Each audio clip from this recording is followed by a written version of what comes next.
ఆదియందు వాక్యముండెను, వాక్యము దేవుని యొద్ద ఉండెను, వాక్యము దేవుడై ఉండెను. ఆయన ఆదియందు దేవుని యొద్ద ఉండెను.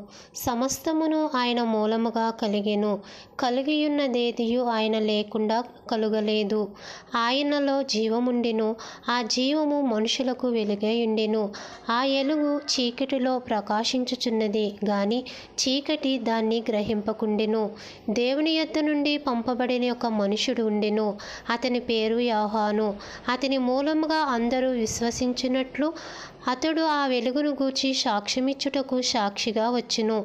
అతడు ఆ వెలుగై ఉండలేదు గాని ఆ వెలుగును గూర్చి సాక్ష్యమిచ్చుటకు అతడు వచ్చెను. నిజమైన వెలుగు ఉండెను. అది లోకములోనికి వచ్చెను. ప్రతి మనుషుని వెలిగించుచున్నది. ఆయన లోకములో ఉండును. లోకం ఆయన మూలముగా కలిగెను. ఆమేన్.